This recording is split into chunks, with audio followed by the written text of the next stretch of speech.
반도체, 삼성전자 얘기로 한번 넘어가도록 하겠습니다. 지금 반도체 관세 이슈에 있어서는 아직 좀 불확실한 상황이긴 한데요. 삼성전자 주가는 8만 전자를 향해서 가고 있는 상황입니다. 그렇다 보니 주주들뿐 아니라 한 이 세 사람도 표정이 달라지고 있다고 합니다.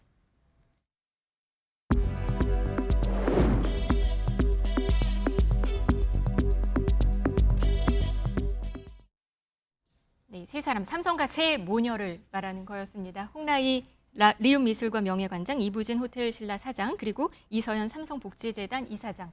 이 분들이 상속세가 지금 어마어마했는데 이게 삼성전자 주가가 올라가면서 또 부담을 많이 덜었다, 이 얘기가 있어요. 예, 삼성전자 주가가 오르면서 실질적으로 뭐 뜻하지 않게 그 주식을 담보로 대출받았던 삼성 세모녀가 좀 웃음을 보이는 그런 좀 내용인데요. 네. 어쨌든 그 삼성전자의 이건희 회장이 별세한 이후에 유가족이 한 12조 원 규모를 상속세 내기 위해서 5년에 걸쳐서 분할 납부하고 있어요. 네, 그러니까 상속세가 12조 원이 12조 원이죠. 거죠? 그러다 네. 보니까 실제적으로 삼성전자의 그 주식을 담보로 한 대출을 받았던 거죠.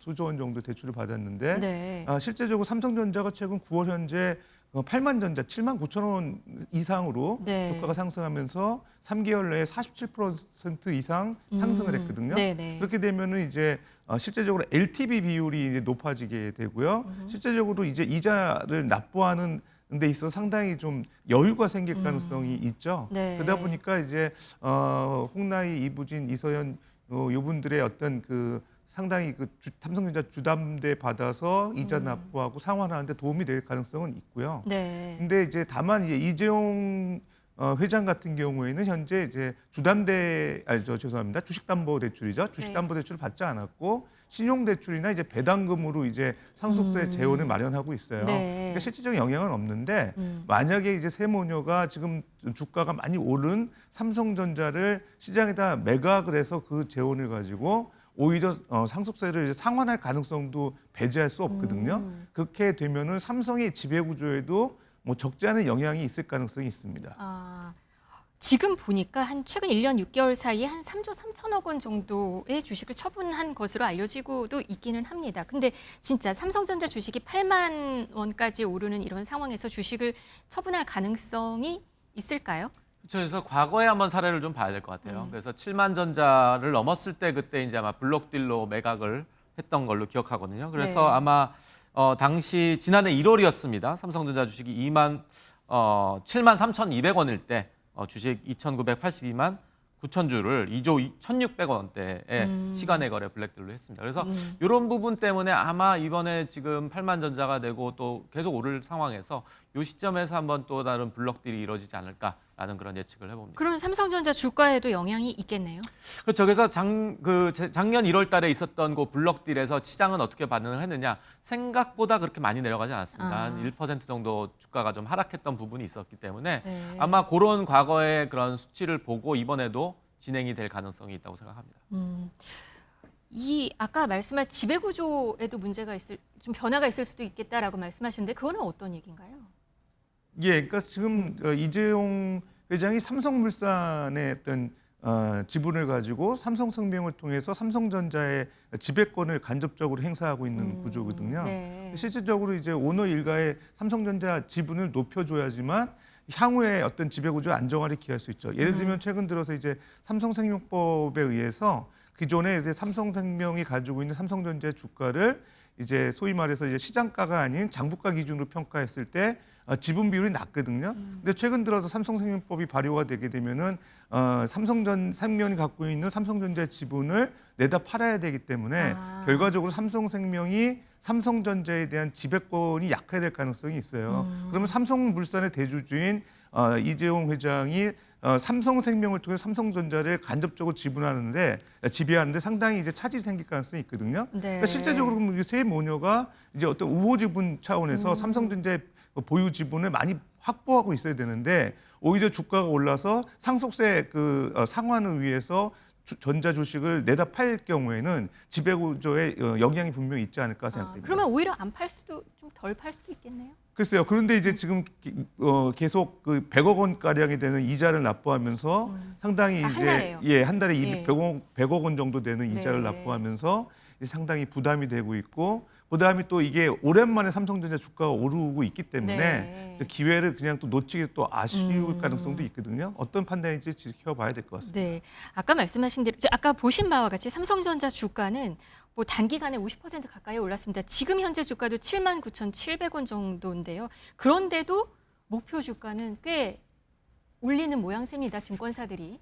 예, 그렇습니다. 지금 삼성전자의 목표 주가가 10만 원 넘어가는 일부 증권사도 있거든요. 네. 근데 그 배경을 보게 되면 최근 들어서 삼성전자의 메모리 반도체라든가 또 AI 반도체 칩에 대한 수요가 많아지고 있어요. 네. 뭐 내년도 경기 회복 가능성도 있고 그동안에 너무 사실은 그 수요가 좀 감소했던 어떤 기저 효과가 반영된 측면도 있는데 그러다 보니까 이제 올해 삼성전자의 그 실적이 개선될 거라는 기대감에서 네. 소위 말해서 지금 주가를 좀 상향 조정하고 있거든요. 근데 사실은 이제 삼성전자 같은 경우는 이제 주로 메모리 반도체에 대한 실적이 주기 때문에 계절성이 있어요. 그래서 보통 연말에 가까울수록 좀 특수가 기대되는 측면도 없잖아 있거든요. 아, 더 오르나요? 예, 연말이 그렇습니다. 되면? 그러니까 연말 되게 되면은 통상적으로 이제 좀 여러 가지 노트북이라든가 또 데스크탑 예를 들어서 가전제품 같은 좀 세일을 할 때 그때 좀 구매하려고 하는 수요가 있고요. 그다음에 또 연초에 이제 새학기 앞서서 이제 여러 가지 그 노트북 같은 수요가 있거든요. 그때 대비해서 재고를 갖고 있던 것들을 이제 털 수 있는 기회가 되는데 제절성이 있기 때문에 사실은 계속 언제까지 주가가 오를지는 좀 지켜봐야 되겠지만 어쨌든 연말 특수라든가 앞으로 내년 초까지 삼성전자 주가가 오를 가능성이 있어 보입니다. 네. 어떻게 보시나요? 삼성전자 주가 전망 혹시? 네.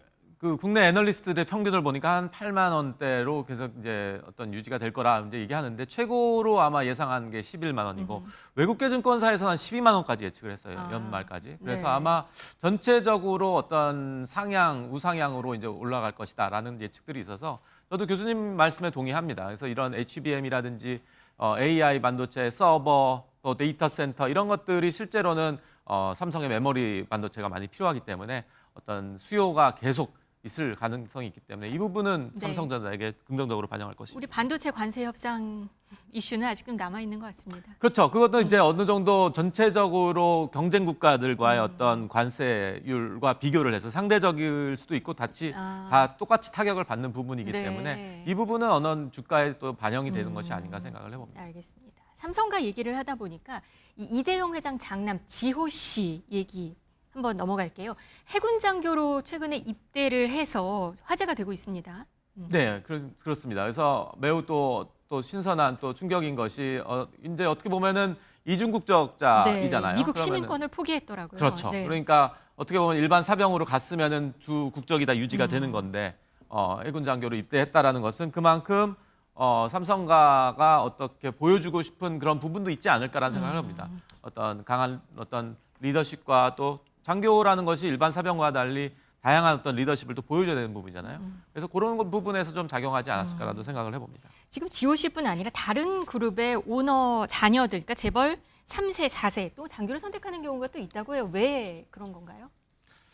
글쎄요, 저는 이제 뭐 긍정적인 시각도 있죠. 분명히 네. 예를 들어서 장교로 근무하면서 그 리더십 함양도 되고 또 우리나라 대표 기업의 어떤 후계자로서의 여러 가지 시각 언론이라든가 국민에 보여주는 어떤 그런 이슈도 되기 때문에 네. 선택을 하고 있는 것 같긴 한데 사실은 삼성전자의 이재용 회장 장남이 지호 씨가 이제 해군 장교로 복무하는 거에 대한 배경을 보게 되면 네. 사실은 그 외국 국적을 포기한 사례거든요.